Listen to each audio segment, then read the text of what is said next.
Today's video is all about shifters, and there is not a lot of options if you're looking for shifters for the 6L80E transmission. To my knowledge, there are 2, maybe 3 that are specifically designed for it, and that's it. There are others that you can use and get away with though, and we'll talk a little bit about those as well. But primarily, I'm going to show you the shifter that we chose for this truck build. I'm going to get it installed in my vehicle and functioning properly. Stick around.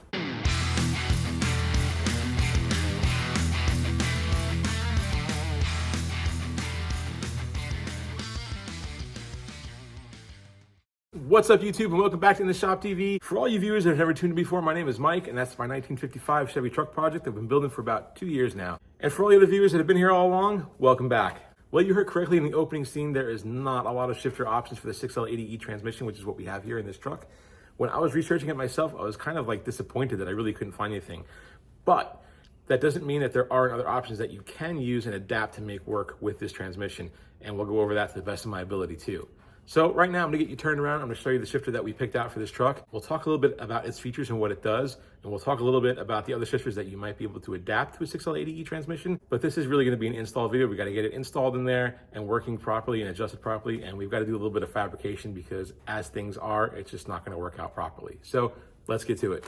All right, guys, this is the Lokar shifter that we got. It is specifically for the 6L80E transmission, and I believe they have a variation of this that will work for some Ford transmissions as well. I'll put the exact model number of this exact shifter right here on your screen. The only things I've done so far is open the box, and I put this bracket on and attached our cable with a little E-clip here to hold our cable onto the shift arm. That's all we've done so far. I haven't done anything else. At first glance, we can tell this is a really gorgeous quality shifter. This is all billet aluminum. Really nice fit and finish and build quality. In previous Lokar shifters, these feet were removable and you were able to attach them here so that you could either floor mount it or mount this up on the bottom of a console. We only have the option of floor mounting this shifter. So it's going to change our plans and make for some fabrication in this video. You can order these shifters with different shape arms, different length arms, different types of shift knobs, you name it, they got it. In the instructions, they tell you not to shift it from out of the package like we just did. However, there is an addendum that he's put in here, and that previous notification is void on these newer generation shifters for the 6L80. So you can go ahead and shift it to your heart's content if you like. While we're on the topic of shifting it, I can say with certainty that this feels fantastic. I mean, it shifts super smooth, really tactile, really firm shifts. It just doesn't feel chintzy, and there's no wobble in it or slop or anything. It's just a really nice shifter, super high quality. Now with the 6L80, you'll see we have park, reverse, neutral drive, and then S for sport mode, which basically means when you come back down here to the final position, if you were to come over here to the right, now you've got your tap up and tap down to shift through the gears manually. The really cool feature that's only available, as far as I know, on 2 shifters for the 6L80E transmission. Just to manage expectations, there's 2 micro switches in there that are similar to your neutral safety switch here. Actually, they're exactly the same. And these little wiring harnesses are for your shift up and down feature on the 6L80. We are not getting into wiring today. We're going to sneak that into one of our wiring videos. Today's video is just going to be all about getting this to fit in our vehicle, coming up with a mounting solution, lining it all up, routing our cable through the floor, and hooking it up to the transmission, and getting the transmission to fully shift and be 100% functional in the vehicle. All right, we're about to start installing this thing, but I wanted to go over real quick the other options to my knowledge that you can use for a 6L80 transmission, because this thing is kind of expensive. I know you have this Lokar shifter that's meant for it, and then you have, I believe it's called SpearTech, has a shifter that's meant specifically for the 6L80E transmission. It looks like a decent unit. It has the tap up and down feature, the sport mode and all that. It looks kind of modern, like it would be in like kind of what you'd see in the newer Camaros, right? If you just picked one up off the showroom floor. And while there's nothing wrong with that, if that's what you're going for, I think that aesthetic is just kind of wrong for this vehicle. So I chose this kind of cool hot rod looking shifter. I think it's really nice looking and it's going to serve our purposes really well. Now, the other options that you have, from what I understand, is if you don't want that tap up and down feature like sport mode, if you just want to shift from park, reverse, neutral, and drive, any power glide pattern shifter should work technically with a 6L80E transmission. There are common offerings from companies like Hurst and B&M and all that. There was another option that I was thinking about going with. I think it's called the Pro Gate or Pro Rash. I'm not sure what it was called. It was a while ago. I was researching these things.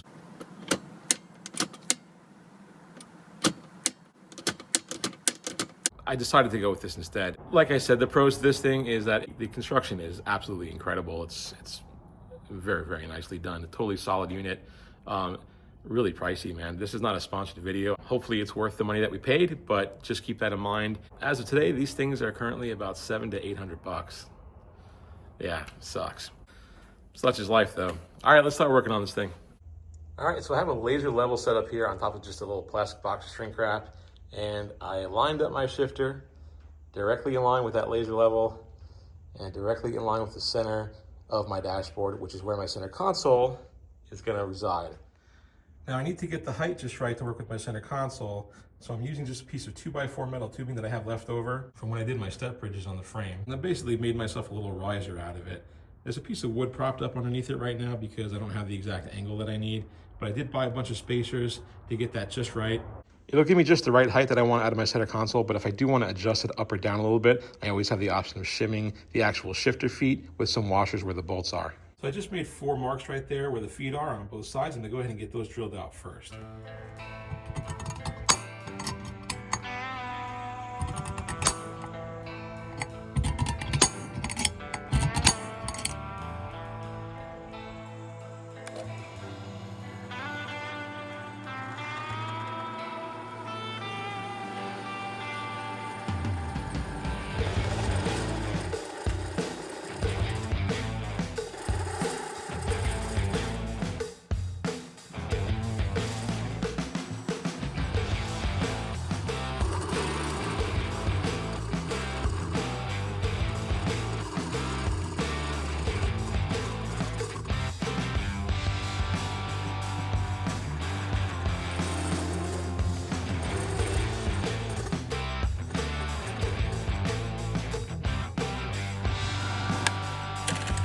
All right, so I also drilled some reciprocal holes on the bottom side, as you can see there.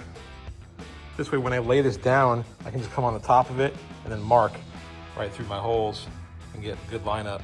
All right, that worked out pretty good. I have it level, and I got some 1-inch spacers under there to give me the height that I need to get that level.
I want to show you guys this real quick. In the back of my console, before I get it put in there, I got a plastic E38 mount. That's for my engine computer, and that comes from BP Automotive. A lot of times you can have grounding problems if your computer touches metal, so they sell a kind of neat plastic bracket, and it just happens to fit perfectly inside my center console. And there it is. It just kind of snaps in there and it isolates it from any type of metal. Really cool product. So I always show you guys my screw ups, and this is no exception. I don't know if it's a screw up, but when I designed the center console, you guys saw me turn that radius kind of in where my knee is going to be, give it a nice kind of curved look to it. Well, that looks really cool, and it's going to function really well for where our leg rests. But when you put the bracket in for the shifter, you can't get to those screws at all. It's really tough. Let me show you. So here's the bracket coming at the back, and coming over, it like is right up against that wall, and you can't get them from right here, and you can't get them from right there. So I had to kind of bend or pull on the console just to give myself an extra inch or so of room. And then I'll show you the tool that came to the rescue. This is just a really cool ratcheting mini screwdriver set. It's by Icon from Harbor Freight. They have some decent stuff there along with some of their crappy stuff. But this is one of their more decent tools, and it has bailed me out of a jam a ton of times. So that's just really nice and low profile, fit in there perfectly. Still struggled a bit, but I got it and it's in, and I'm happy about that. But man, if I didn't have this, I don't think I would have been able to get those screws in there to get that bracket in for our shift cable. And speaking of shift cables, it's about that time. Drilling holes in the floor. Okay, so we're here under the vehicle. Got my shift cable just kind of hanging out right there next to the pan. This is the bracket that we need to install. It goes right up here underneath the pan. The bolts you want to use is you want to look at the actual gear selector, and the bolt that corresponds with that, we're going to go back to. So this one and this one are what we're going to use to mount our bracket. We're going to remove our factory bolts for the pan. In case anyone hasn't been following along, this is a Pontiac G8 pan. It's a shallow pan for the 6L80. And since our truck is lowered, I didn't want to go with the standard deeper pan. Shallow pan just made a lot more sense. They give you these aluminum spacers that have to be installed on top of the bracket.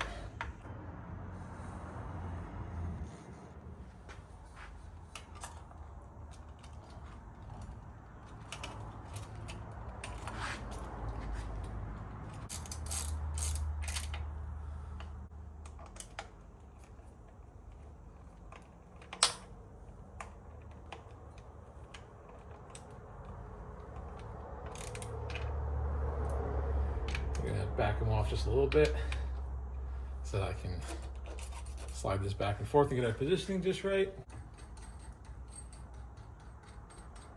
I'm gonna take this first jam nut off, leaving the second one on.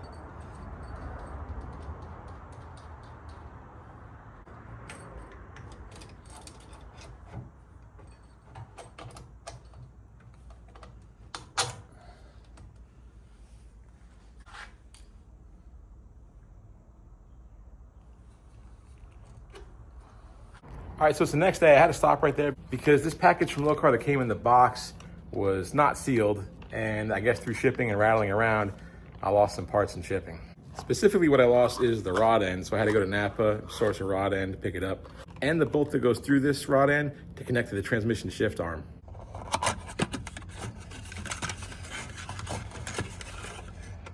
There's the rod end.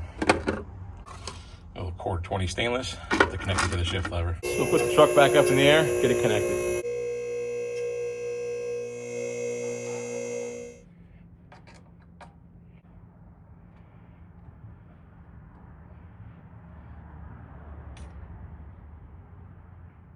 Now it's really important. They want the gear selector in park, which is all the way forward, and they want this cable fully extended to make everything line up and shift smoothly, supposedly.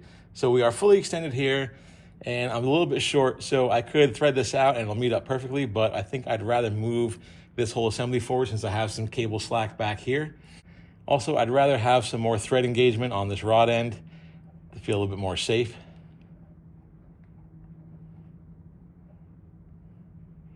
That's plenty. Looks like I gotta come forward about ½ an inch.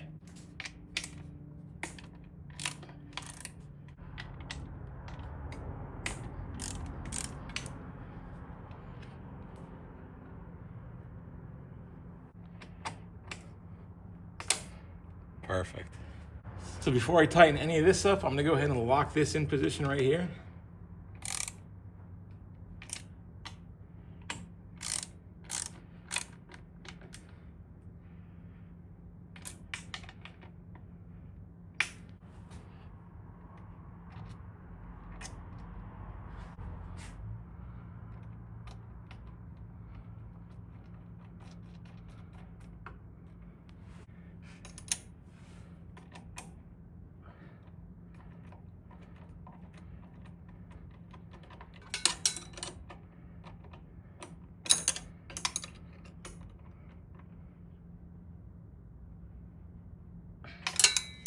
Now I moved this bracket forward because I wanted to take up some extra slack in the cable. And also right here, there's kind of a cross piece on this bracket that's gonna rest up against this bolt. So it gave me kind of extra security against this thing moving forward. So I just really wanted to move that. But what you really wanna do if you wanna adjust this in or out is you put your transmission in park, have your levers set to the park position, and your cable or your bolt and all that should move freely in and out. You shouldn't have any resistance on it whatsoever. You then want to have somebody else cycle through the gears if you're under the truck or if you're on the ground or whatever. Go back in the truck, shift it all the way to the other end of the spectrum, and the same thing, your rod end bolts should come in and out freely with no resistance on it. That's how you know you're adjusted properly. And you can make your adjustments by messing with these jam nuts right here in the bracket, just by turning them a little bit, and that moves that cable in or out without having to move this whole bracket.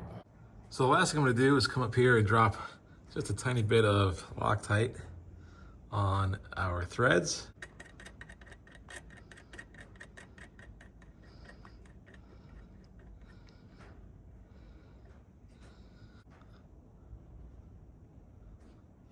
Snug that down.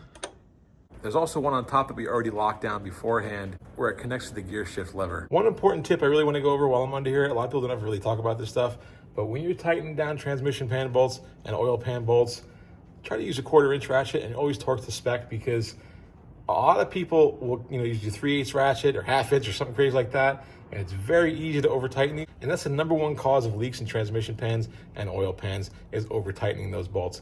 I know it's inclination for most of us wrenchers to use German torque specs, good old Guten tight, but don't do it on these pans, guys. You really bend them. Even on the cast pans, just don't do it. Go to the torque spec. I know it doesn't seem like a lot, but trust me, it's more than enough. Don't over tighten these, and always use a 1/4-inch.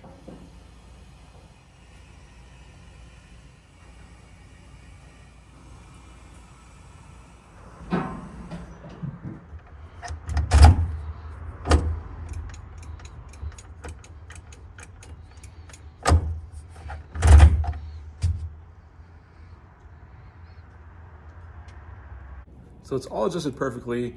There's wiring for the neutral safety switch, and there's wiring for the tap up, tap down feature in sport mode, which I have not admittedly figured out yet. I'm gonna have to go through that, look at some schematics, and kind of come up with a harness and figure out how to work that into my ECM and TCM harness itself and make a tap shift if I so choose to do that. 6L80s are kind of finicky, and the torque converters are kind of a weak point in those transmissions. I'm not looking to take this to the strip and race and do anything like that, so this is really kind of just gonna be a cruiser and a car showmobile. So I don't know, I may keep it this way. If I can figure out the wiring easily for the tap up and tap down feature, I might just do that. But if it's gonna be involved and all that, I don't really need it. It's not that big of a deal to me. Fucking bugs. Also, I'm not entirely sure yet. I also have to do some research about the neutral safety switch. I think that might be something that might be integral in the ECM. It might not be. I might have to do it on the shifter. I'm not sure. Either way, there's provisions on the shifter if you want to wire that up as a neutral safety switch, and if that is integral to your ECM and you can do that electronically, that's fine too. So you have options there. But wiring that all up is definitely gonna be another video, because as of right now, I don't have any clue how to wire it. I haven't figured that part out yet. We have to complete the top of the center console. I got some pretty cool ideas to make kind of a one-piece kind of slick bezel for the top of it. It's gonna have a nice radius and it'll look really cool. I also have some really cool ideas about how I wanna cover it, or what kind of covering I wanna use on that bezel to make it look really cool with the truck. I'm not sure which direction I'm gonna go in yet. Some initial thoughts were mahogany grain to match the wheel, carbon fiber, although lots of people kind of do that. I'm not really sure, maybe raw aluminum, we could do something like that. I don't know, but I've got some ideas and I haven't figured it out yet. So that'll be coming up in a short video soon. Guys, there's still a ton of work to do in this truck. So if you guys like this kind of content, I'd appreciate it if you'd hit that subscribe button. And the most simple thing that you can do to help the channel out big time is just smash that like button real quick. It'll really help me out a lot, guys, and I'd appreciate it. Anyway, guys, that's the 6L80 shifter from Lokar for my 55 Chevy truck build. I really appreciate each and every one of you hanging out with me and watching along. And until next time, guys, thanks so much, and I'll see you in the shop.